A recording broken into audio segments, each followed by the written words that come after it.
hindari masalah. Jangan sampai kalau kita ketemu orang yang suka cari gara-gara sama kita malah nantang. Hindari orang-orang yang suka cari gara-gara. Firman Tuhan berkata dalam Amsal 17 ayat 14. Memulai pertengkaran adalah seperti membuka jalan air. Tapi undurlah sebelum perbantahan dimulai. Ada tipe-tipe orang yang memangnya sukanya berantem gitu. Kalau gak berantem sama orang kayaknya mulutnya gatel gitu. Selalu cari gara-gara. Tapi firman Tuhan berkata, sebelum perbantahan mulai, undurlah. Orang yang bijaksana, lihat ada masalah itu malah menghindar, bukan mendekat. Amsal 27 ayat 12 bilang gini. Orang bijak melihat malapetaka, bersembunyilah ia. Tapi orang yang tak berpengalaman berjalan terus lalu kena celaka.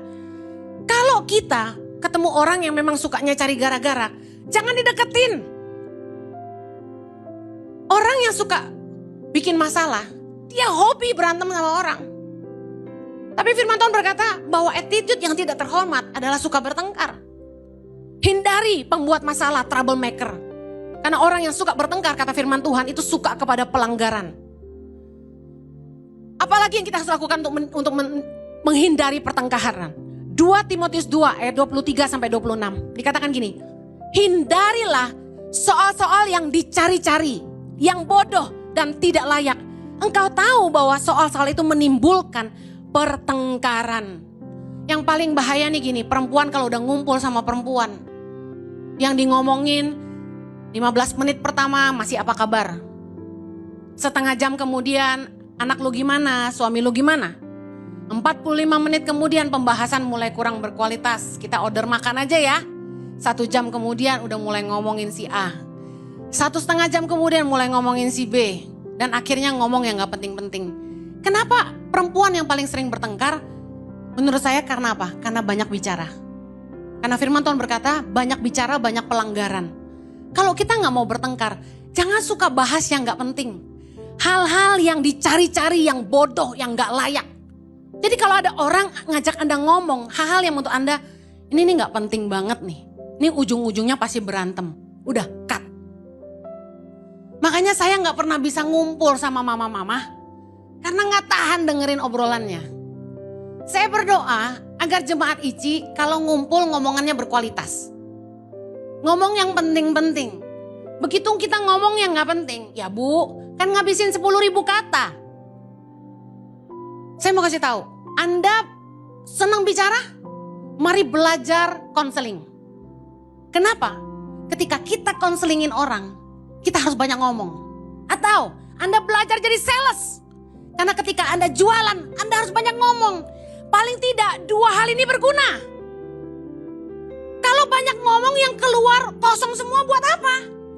Orang akan langsung tahu isi kepala kita dari omongan kita. Kalau yang kita ngomong itu, hari ini lagi ngomongin cabai mahal, gak apa-apa. Besok ngomongin apa lagi, besok ngomongin apa lagi. Terus mulai ngomongin suami orang, mulai ngomongin, wah dia mah gak bisa beli tas branded ya. Saya dengar kesaksian dari ibu-ibu bagaimana yang satu sakit hati diomongin yang lain. Ada gereja juga yang pengerjanya ngomongin, kok saya gak dijadwal, pokoknya ngomong-ngomong yang gak penting-gak penting.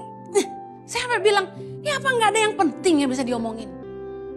Intinya tuh gini, harus punya kesibukan yang berkualitas. Sehingga otak Anda tuh diisi dengan perkara-perkara yang penting gitu loh. Nganggur itu bahaya. Orang kalau udah nganggur nonton sinetron, alam bawah sadarnya dipenuhi dengan kata-kata. Kamu siapa? Kamu pikir aku tidak tahu kamu siapa? Aku tahu, kamu selingkuh dengan suamiku. Sudahlah, apa yang kau katakan itu? Telenovela? Udah isinya itu doang. Saya kasih tahu, you wasting your time. Sarangyo, opa, apa-apa gitu. It's okay to watch Korean movie, but at the end kalau isi kepalamu cuma itu, Anda cuma main drama tiap hari sama suamimu. Opa, sarangyo. Gue bukan opa lu, dia bilang. Yuk, jadi perempuan juga harus mengupgrade diri. Mari baca buku, nonton yang berkualitas gitu loh. At least apa yang keluar dari mulut kita tuh gak sia-sia.